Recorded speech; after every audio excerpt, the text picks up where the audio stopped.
This is Money Motivation and Mike, and I am your host, Michael Wainwright. In charge of the show and all the controls is Jason Wright.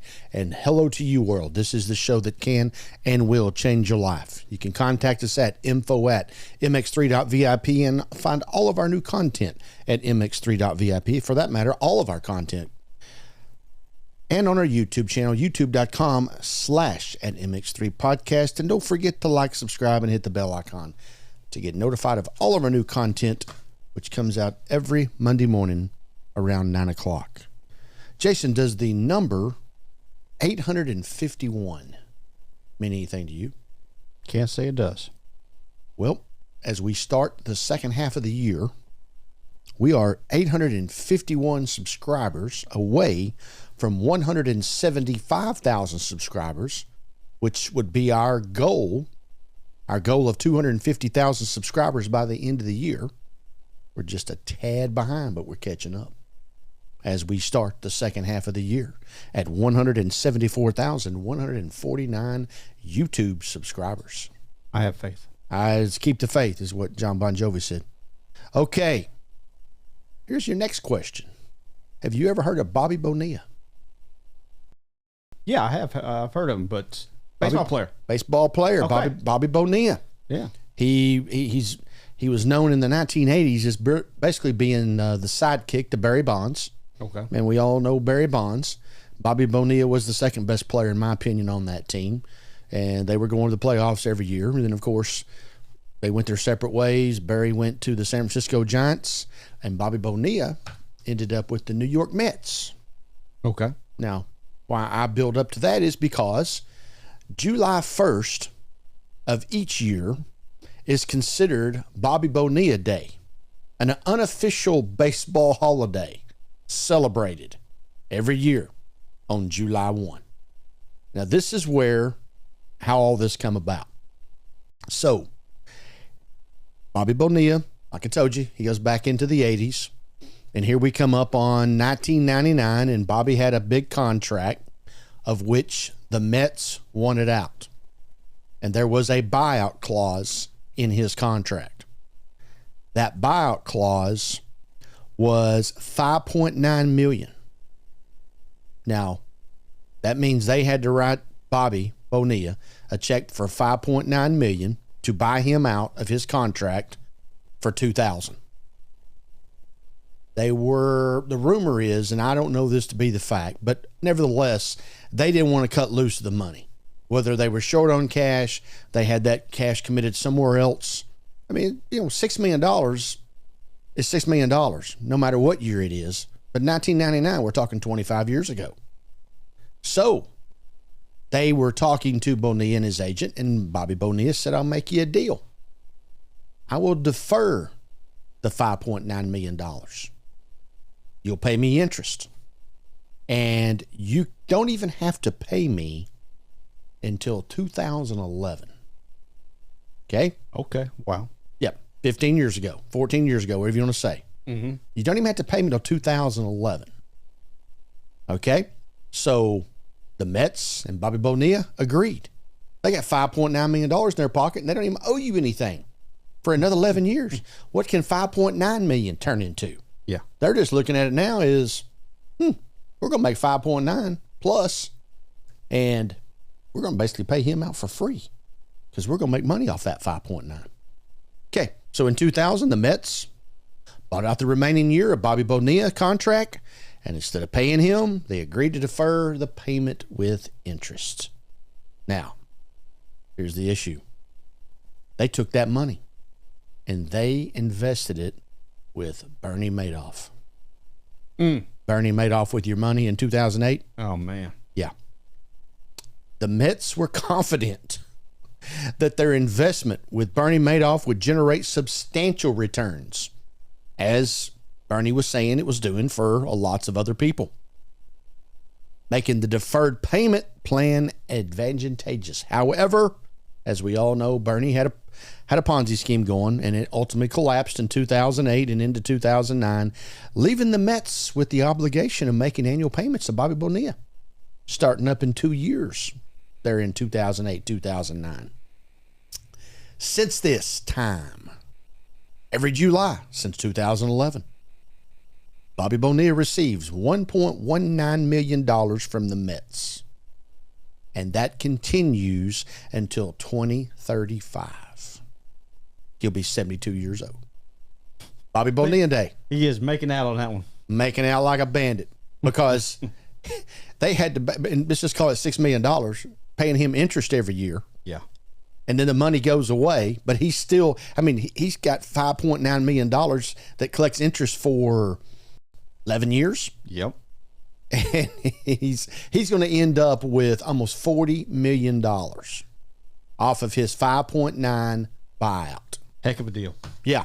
And no, I mean, it's kind of like the lottery payout deals, you know? So good for him. Good for him. And not so good for the Mets. Right. But every year, $1.19 million check until the year 2035 is written to Bobby Bonilla. And of course, the fans' interest is an unusual nature of the deal, which turned Bobby Bonilla Day into a fun, popular event for baseball fans, especially the Mets fans, who obviously give it to the team on an annual basis. Best deal he ever made. You never heard that, huh? I had not heard that. Well, me and my sports fanatic crazy friends, we race on July 1st to send out Happy Bobby Bonilla Day. And just so you know, I forgot. Uh-oh. I did not win this year. Did not win. So I was next year. Also, on July 1st, a major death happened. Some of them call it one of the great pioneers of televangelist preachers, and some of us call it, or some people, I call it both, call it Hypocritical Day, the death of a hypocrite, which is Jimmy Lee Swaggart. Swaggart Ministries. Jimmy Lee Swaggart, Pastor Swaggart, went home to be with the Lord July 1st, 2025. And he is our topic of subject today. He goes from top to bottom, back up, etc., etc. And a very, very intriguing, controversial, Pentecostal televangelist, pastor, media mogul, author, and gospel music artist. He was an ordained pastor with the Assembly of God. And of course, he went on to become one of the well-known televangelists in America during the 1980s. His crusades, I don't know, he comes on the Jimmy Swaggart ministries that I've watched didn't even come on till like midnight. And because on the SBN, I always thought it stood for Swaggart Broadcasting Network, but it stands for Sun Life Broadcasting Network. I would have said like Southern Baptist Network, but not a Southern Baptist. I don't know what they probably have a Southern Baptist network. I don't know about that. But anyway, in the 80s, he was all over the world having crusades, filling major mecca stadiums, and a lot of music, a lot of preaching, a lot of souls being saved. It is good stuff. The big old fat ties, the big old huge collars, the huge hair where you couldn't see the ears. These are old shows. Fun times. But the message has never changed. So Jimmy Swaggart, he founded Jimmy Swaggart Ministries, which, like I say, owns and operates Sun Life Broadcasting Network, better known as SBN. And he also founded the Jimmy Swaggart Bible College. Swaggart was the senior pastor at the Family Worship Center in Baton Rouge, Louisiana. As a matter of fact, I put it on my list that I wanted to go to a church service that he'd be preaching at on a Sunday morning. Never made it down there, never made that happen. And like I say, Jimmy Swaggart influenced a lot of people in a great way, and he influenced a lot of people in a not so great way. So the Jimmy Swaggart telecast started in 1971, Jason. The SBN started in 2007. And we'll also get into some radio here in a minute as well. He married his wife, Frances Anderson, in 1952. They only had one child, Donnie Swaggart. Donnie Swaggart, his son, is preacher. He's now 70, and I would assume is going to take over the roles of the Jimmy Swaggart Ministries. Now, some good stuff here. He had two famous cousins, Mickey Gilley and Jerry Lee Lewis. First cousins. I know Jerry Lee. You don't know Mickey Gilley? Gillies? Yes, I do. Urban Cowboy? Oh, that's the same Gilley. That's Mickey Gilley. That was his I club. know Gillies. Yeah. Okay. That was his club. Didn't know his name. Mickey Gilley and Jerry Lee Lewis. Cousins. First cousins. So, Jimmy Lee, Jerry Lee. There you go. Learn something new every day. I mean, and all you have as a relative is me. Okay. He wrote over 50 Christian books, offered throughout his ministry, of course, sold over 15 million records worldwide as a global artist. 1980, he received a Grammy Award nomination. Grammy. How about that? Fantastic. His dad, Willie Leon, born in 1915. Let's see, and Jimmy was born in 1935, so he was 23. Sharecropper, fiddle player, Pentecostal preacher. Married Minnie Bell. Now, the reason I'm talking about his parents here for a minute, because I'm leading up to something. She was a housewife and the daughter of a sharecropper as well. Okay. Swaggart's parents were related by marriage. Remember, this is the 1800s whenever all these people are getting together. Dating back to when his when Jimmy's grandparents were born back in the 1870s, 1869 to 1875. Swaggart's parents were related by marriage as son Swaggart. That was his grandpa. Married uncle, maternal uncle, Elmo Lewis. Now you're getting into the Jerry Lee Lewis family. Married Minnie Herron, sister Mammy. The extended family had a complex network of interrelationships. Cousin-in-laws and other relatives married each other until the clan was entwined like a big, tight ball of rubber bands. Hey, what goes on in Louisiana also goes on in Arkansas and Louisiana. And I'm just joking about that. But back in those days, I mean, it wasn't like you go on the internet, going to some dating site. I mean, you knew who you knew. Mm-hmm. And you're living in Baton Rouge, Louisiana. You may not even know anybody in New Orleans, which is only 50 miles away. You may not know anybody up in Shreveport. Circle was a little smaller back then. Yeah, I mean, probably going to Texas seemed like on the other side of the world. Yeah. I mean, I know, I don't know of this, but I know what I was told from right here where we are, 70 miles from Dallas, Texas. That used to take 3 hours. I don't doubt it. And now you can be down there in less than an hour if you drive like I do. Okay. President of the United States. Quote, Monday, July 1st. He was an incredible man of faith and as our nation's longest serving televangelist, inspired millions with great love of God and country. Jimmy will be deeply missed, end quote. President of the United States. All right. Most people know of the most famous preacher to be affiliated with the President of the United States throughout the years as Billy Graham. Billy Graham kind of got labeled the president's preacher along the way. No matter what denomination and background they were from, they called on Billy Graham to come and pray and in the Oval Office and other places on a regular basis. But in 1981, Ronald Reagan called on Jimmy Lee Swaggart. And Jimmy Swaggart was Ronald Reagan's person that he called on. I don't know if Billy Graham made appearances as well, but Ronald Reagan is the one that invited Jimmy Swaggart into the White House for prayer, spiritual conversations, etc. Now, I'm not sure how Ronnie responded in 1987 when the news came out of what I'll get to here momentarily. But nevertheless, Ronald Reagan's preacher, Jimmy Swaggart. Now, one of Swaggart's sayings early in his in his sermons was, quote, once again, "Satan, you're in for a whipping."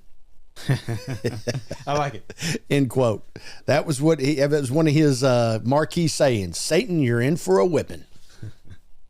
And sometimes Satan won on the other side, which we'll get to. Nevertheless, 1952, at the tender age of 17, Swaggart married 15-year-old Frances Anderson, who he met in church in Windsor while playing music with his father, who pastored the Assembly of God church there. So Swaggart's grandpa, Swaggart's dad was a preacher. He was a preacher. His boy, Donnie, who's now, like I say, 70 years old, he's a preacher. And I want to say that Donnie's son, his name is Gabriel. He's a preacher. That's 4 generations. 4 generations going strong. According to Swaggart's autobiography, To Cross a River, Swaggart, along with his wife and son, lived in poverty during the 1950s. He preached throughout the rural Louisiana area, struggling to survive on income of $30 a week. $30 a week, Jason. All right, I went and looked this up. That's equivalent to $340 today. Most people could not make it through the day on $340. They were doing it on $30, like I say, back then. Being too poor, they were obviously too poor to own a home, the Swaggarts lived in church basements, homes of preachers, small hotels. Now, this is going to tell you that, in my eyes, he was a man of God and he was chasing what he was called upon by God to do and not chasing money, even though his operation turned into a $100 million a year operation. So, Sun Records producer Sam Phillips wanted to start a gospel line of music for his label, Sun Records. And obviously, he probably was trying to compete with RCA and Columbia Records, who already had gospel lines at the time. Probably trying to bring it up to that. And wanted Swaggart to be the first gospel artist of Sun Records. Now, how this came about, Swaggart's cousin, Jerry Lee Lewis, had previously signed with Sun and was reportedly earning $20,000 per week at the time. Wow. And Jimmy Swaggart's making $30 a week, and Jerry Lee Lewis is making $20,000 a week. Although the offer meant a promise for significant income for him and his family, Swaggart turned down Phillips, stating that he was called to preach the gospel. Now, it's also been noted many times that obviously Jerry Lee Lewis, with the kind of money he was making, was a big supporter of the Jimmy Swaggart Ministries to keep it afloat during those early days and maybe on from there. So, how did Swaggart get going in the preaching? He was donated a flatbed trailer, Jason, in 1959. Donated. I don't know how they pulled it, but he was given a trailer. He became full-time evangelist work in 1955. He began developing a revival meeting following throughout the American South. 1960, he began recording gospel music records and albums and transmitting on Christian radio stations. In 1961, Swaggart was ordained by the Assembly of God. And a year later, he began his radio ministry. 1962, radio ministry. You remember a while ago I touched on when the TV had came into play, but in 1962 he's already got a radio show. Late 60s, Swaggart founded what was then a small church named the Family Worship Center, Baton Rouge, Louisiana. Still exists to this day. The church eventually became district affiliated with the Assembly of God. And in 71, Swaggart began transmitting a weekly 30-minute telecast over various TV stations. We already had the radio, 62, in Baton Rouge, and the church also purchased a local radio station. WLUX, now it's WPFC. The station broadcasts Christian featured stories, preachings, and teachings in various fundamentalist and Pentecostal denominations, and playing black gospel, southern gospel, and inspirational music. So, Swaggart also, he had many radio stations. And he sold many of those radio stations gradually throughout the 80s and the 90s. I think as times were starting to come full circle. But he did work his TV station up to an hour-long telecast, which included a service from the Family Worship Center. And by the early 1980s, the broadcast expanded to major cities nationwide. And by 1983, more than 250 television stations broadcast his telecast. Come a long way from 1962 on the radio. Mm-hmm. Then, Jason, we get to 1988. As all rise and all fall. But it also proves this. Preachers, men of God, people who work in the church, who work in the ministry, they have human nature and they have sinful ways as well. We put them on a pedestal. I know I do. And most of the time we put them on a pedestal that they can't not live up to. 1988, Swaggart was accused of soliciting a prostitute. He was suspended and ultimately deflocked from the Assembly of God. 3 years later, he was implicated in another scandal involving a prostitute. As a result, Swaggart Ministries became non-affiliated, non-denominational, and significantly smaller than it had been in the ministry's pre-scandal years. Obviously, Swaggart, who had put himself out there, that is one of the things about putting yourself out there for the world to see. I've done some of these, been down some of these same roads. The bigger you are, the bigger the fall. And the more you get exposure, the more people want to knock you off the hill. We've talked about these particular things on the show here many, many times. Of course, Swaggart's sex scandals received national media attention. Swaggart's first prostitution scandal occurred in retaliation for an incident in 1986 when he accused fellow Assembly of God minister Marvin Gorman of having sexual affairs. Gorman was deflocked from the Assembly of God, and his ministry was all but ended. Apparently his ministry wasn't as strong as Swaggart's, but nevertheless. Gorman filed a successful lawsuit against Swaggart for defamation and conspiracy to ruin his reputation. He was awarded damages amounting to $10 million in 1991. After an appeal, the parties settled the matter for $1.75 million. As a retaliatory measure, Gorman hired his son, Randy, and his son-in-law, Garland, to watch the Travel Inn. This is getting good now, good and juicy. The Travel Inn and the Airline Highway, a suburb of New Orleans. At the Travel Inn, the two men photographed Swaggart outside room 7 with Deborah Murphy, a local prostitute. Gorman arrived at the Travel Inn a short while later and confronted Swaggart. Now, this is according to Swaggart in the unauthorized biography of an American evangelist. Gorman secured a promise from Swaggart that he would publicly apologize to Gorman, because remember, 1986, ripping on him for what he had done.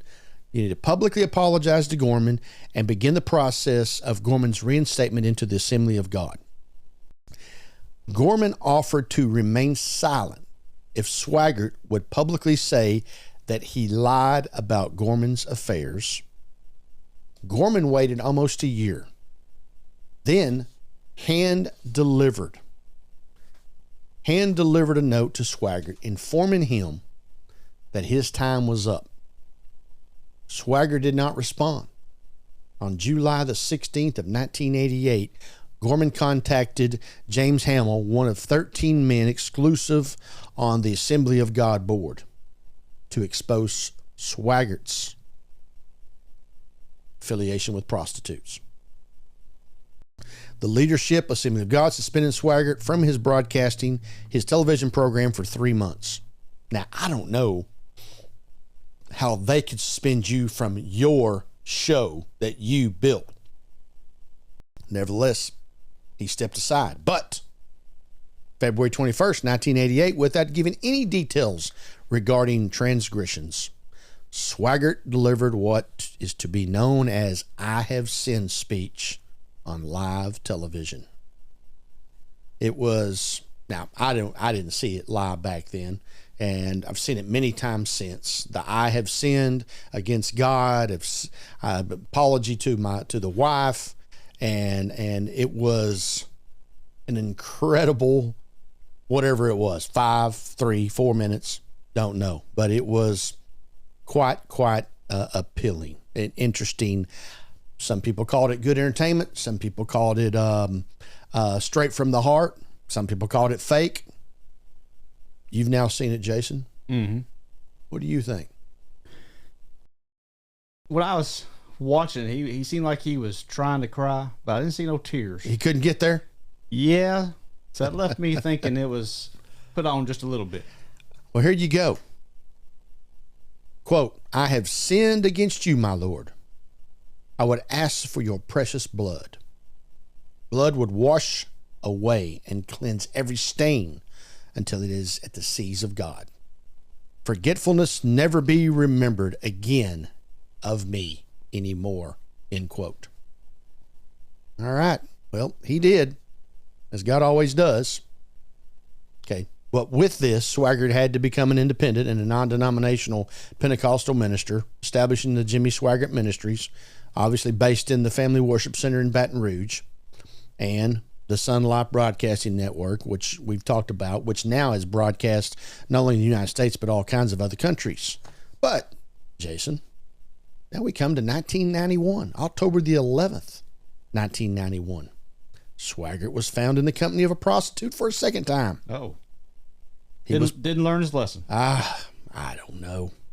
He was pulled over by the police in Indio, California. That's out in the Palm Desert, Palm Springs, Coachella Valley type area. Driving on the wrong side of the road. Uh-oh. Yes.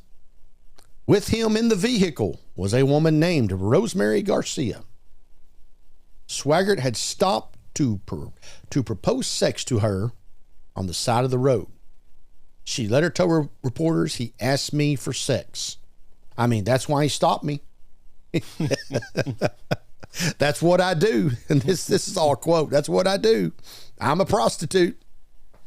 This time, rather than confessing sins to the congregation, this is greatness. Swaggart told those at the Family Worship Center, and here we go with a quote, "The Lord told me it's flat, none of your business." End quote.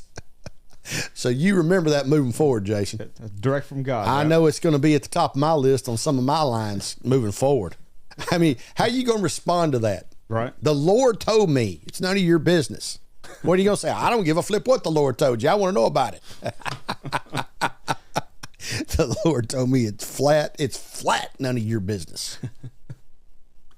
He then temporarily stepped down as the head of the ministry for a time, healing and counseling.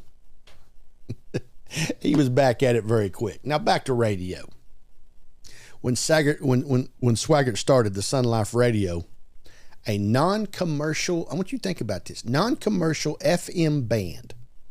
Unlike other stations, Sun Life was commercial free and it did not sell outside to ministries. The preaching and teaching were all produced in-house. The music which is played was primarily Southern gospel. Now Sun Radio is now streamed on the internet. The flagship network, WJFM in Baton Rouge. Now what I think is intriguing is they do not put any of their, as I said, their time out for advertising.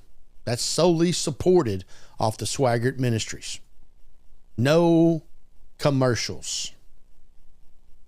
Now, in 1973, when Swaggart proposed television to producers in Nashville, obviously the Jimmy Swaggart telecast got going, and was in a big time way by 1981 when launched on daily television. His show was called A Study in the Word, and that's where a lot of stuff comes into play. That he is a hypocrite of what he practices and preaches being two different things. Have you ever heard of Jim and Tammy Faye Bakker? I know the names. Legendary televangelist. And just months before his fall from grace, Jimmy Swaggart, Mr. Swaggart denounced Jim Bakker, another Assembly of God minister. Hey, you know one thing about all these preachers we're talking about? Assembly of God. I didn't recognize it. Yes, sir. Yes, sir. Because we know Baptist preachers wouldn't do that, Jason. None that I know. we could do a 6-month series on Baptist preachers. Okay. By the way, I'm Baptist, so I'm ripping on my own dudes. Swaggart denounced Jim Bakker, another Assembly of God minister, the leader of PTL television ministry, as a cancer that needed to be excised from the body of Christ, after it was revealed that Bakker had sexual encounters with his church secretary since 1980. And less than 3 months later, Big Jim, hanging out in the old hotel down there in Baton Rouge, pictures and everything. Oh, Jimmy. In 88, after this was going on, Swaggart lost some of his broadcast and merchandise rights following his first prostitution scandal. And then in 91, his career as a standard televangelist ended after more local TV stations canceled their contracts with him following his second prostitution scandal. Okay, so time permitting does not permit. You go back right now, the man died at age 90. We know what happened in 88 now. We know what happened in 91. And you go back and see the following that he has off of his own stations all over the world. It's frankly incredible. In autumn of 1984, Swaggart opened Jimmy Swaggart Bible College. The college originally provided education and communication degrees. Jimmy Swaggart Bible College enrollment dropped drastically in 1988 when students left as a result of Swaggart's scandal that was followed by accreditation issues. So, I don't know, maybe they should have been having some sex education classes down there at the old Jimmy Swaggart Bible College. But nevertheless, it all but went defunct. But then here we go.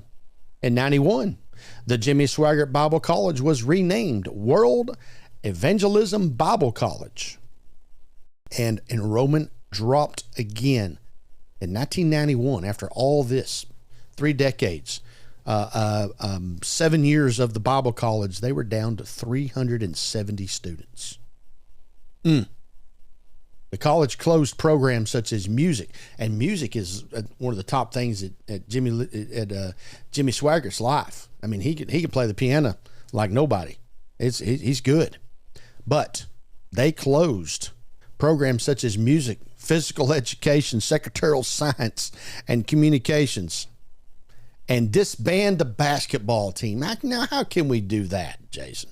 They disband the basketball team? Come on now. It's 5 people in a ball. Come on. College laid off Bible professors, English professors, all effective at the end of the 1991 fall semester. Now that college has rebounded in a big time way as well, but all from your shortcomings of what you do and the things that we do. And I am at the top of that list. The things that we do also affect a lot of other people around us. And the bigger you are and the more vocal you are, the more well-known you are in Jimmy Swaggart all around the world, the more people that also get hurt. He was also the author of a study Bible, 13 study guides, and 38 commentaries of the Bible. And like I say, in 81, he received that Grammy Award nomination, and I did not say what it was for, Best Gospel Performance. Okay. June 30th, 2025. This is the day before his death.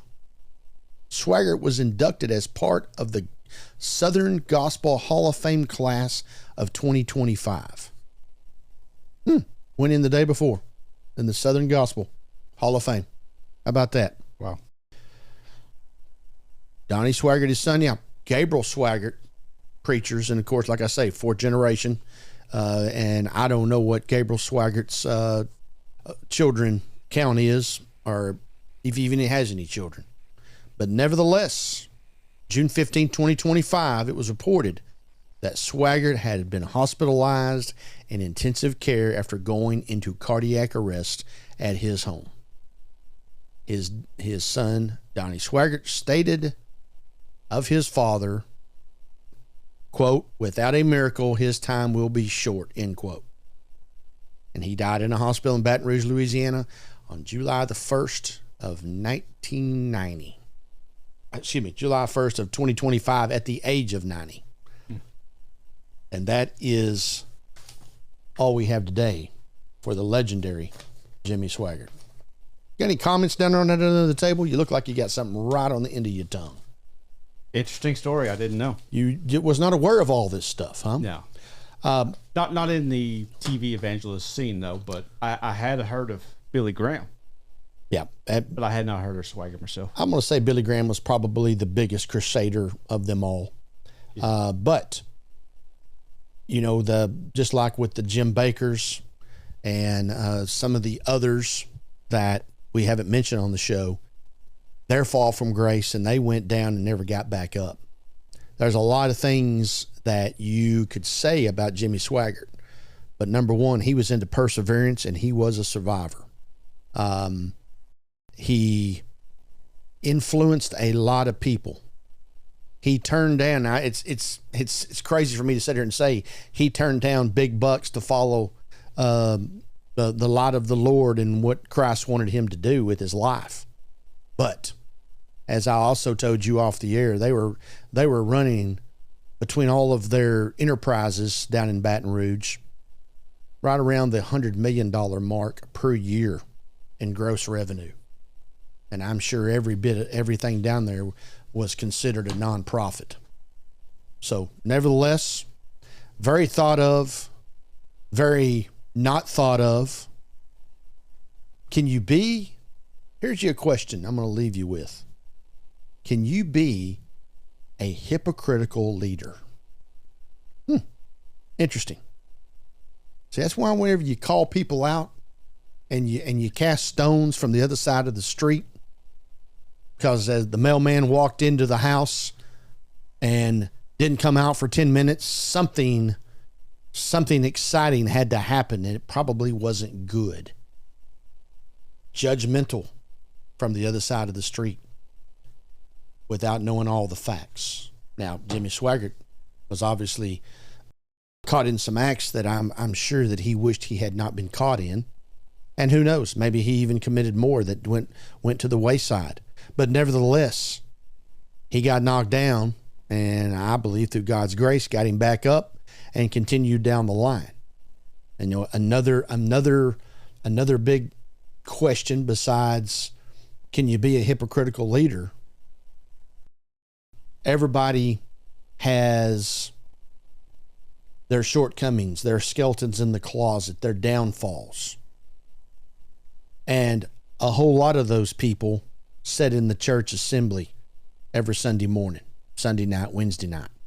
But they're not in the pulpit preaching. You know, the old saying, you can go from the beer joint on Saturday night to the back row of the church, but you can't go from the beer joint to the pulpit. Is that what Jimmy Swaggart did? We could discuss this for a long, long time. But at the end of the day, July 1st, 2025, Jimmy Lee Swaggart went home to be with the Lord, and that is the end of that. And we'll keep our eye on what's going on down at the Family Worship Center in Baton Rouge over the months and years to come. And I'll bet that what I call the family business will continue to grow and generate as it has, and maybe even better under new leadership with Brother Donnie. Money Motivation of Mike continues to bring you topics that are exciting, informative, interesting, and sometimes controversial. We don't care. We just bring it to you, and you make your own decisions based on what you hear. And our following continues to grow. We are blessed. We are blessed with your presence on a daily, weekly basis whenever it is that you listen and view our show. As always, contact us at info@mx3.vip. Find all of our content at mx3.vip or on our YouTube channel at youtube.com/@mx3 Podcast. Don't forget to like, subscribe, and hit the bell icon to get notified of all of our new content, which Jason puts out every Monday morning around 9 o'clock.